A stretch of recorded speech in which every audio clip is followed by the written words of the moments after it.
നമസ്കാരം, കൊട്ടാരക്കര മീഡിയയിലേക്ക് സ്വാഗതം. അഫ്ഗാനിസ്ഥാനിലെ താലിബാൻ ഭരണകൂടവുമായുള്ള ബന്ധം കൂടുതൽ മെച്ചപ്പെടുത്തി ഇന്ത്യ. അഫ്ഗാൻ പൗരന്മാർക്ക് വിസ അനുവദിക്കാനുണ്ടായിരുന്ന തടസ്സം ഇന്ത്യ നീക്കിയിട്ടുണ്ട്. അഫ്ഗാൻ പൗരന്മാരുടെ മെഡിക്കൽ, സ്റ്റുഡന്റ്, ബിസിനസ് വിസകൾക്കുള്ള അപേക്ഷകളാകും ഇന്ത്യ സ്വീകരിക്കുക. ഇതിനോടൊപ്പം തന്നെ അഫ്ഗാനിലെ UN പ്രതിനിധികൾക്കും വിസ അനുവദിക്കും. വിസയ്ക്ക് വേണ്ടി ഓൺലൈനായി അപേക്ഷിക്കാവുന്നതാണ്. ഇതിന്റെ പുരോഗതിയും ഓൺലൈനായി തന്നെ പരിശോധിക്കാം. അഫ്ഗാൻ നാഷണൽ ഐഡന്റിറ്റി കാർഡ് ഉപയോഗിച്ച് വേണം വിസയ്ക്ക് അപേക്ഷിക്കാനെന്നാണ് ഇന്ത്യ നിർദ്ദേശിച്ചിരിക്കുന്നത്.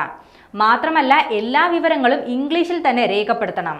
വിസ അനുവദിച്ച് കിട്ടിയാൽ ഇന്ത്യയിൽ പ്രവേശിക്കുന്ന വേളയിൽ ഇവരുടെ ബയോമെട്രിക് വിവരങ്ങളും ശേഖരിക്കാം.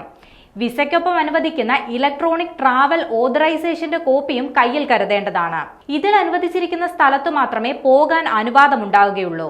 നിയന്ത്രണങ്ങൾ ഏർപ്പെടുത്തിയിട്ടുണ്ടെങ്കിലും വിസ നടപടികൾ തുടങ്ങിയത് അഫ്ഗാനിസ്ഥാനുമായുള്ള ബന്ധം സാധാരണ നിലയിലേക്ക് എത്തുന്നതിന്റെ സൂചനയാണ്.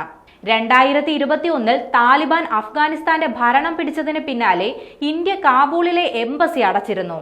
ഇതിനോടൊപ്പം തന്നെ വിസ നടപടികളും നിർത്തിവെച്ചിരുന്നു. സുരക്ഷാ കാരണങ്ങളെ മുൻനിർത്തിയാണ് ഈ നടപടികൾ എടുത്തത്. ഈ നിയന്ത്രണങ്ങളിലാണ് ഇപ്പോൾ ഇളവ് വന്നിരിക്കുന്നത്. 2022 ചെറിയ ഉദ്യോഗസ്ഥ സംഘത്തെ എംബസിയിലേക്ക് ഇന്ത്യ നിയോഗിക്കുകയും ചെയ്തിരുന്നു.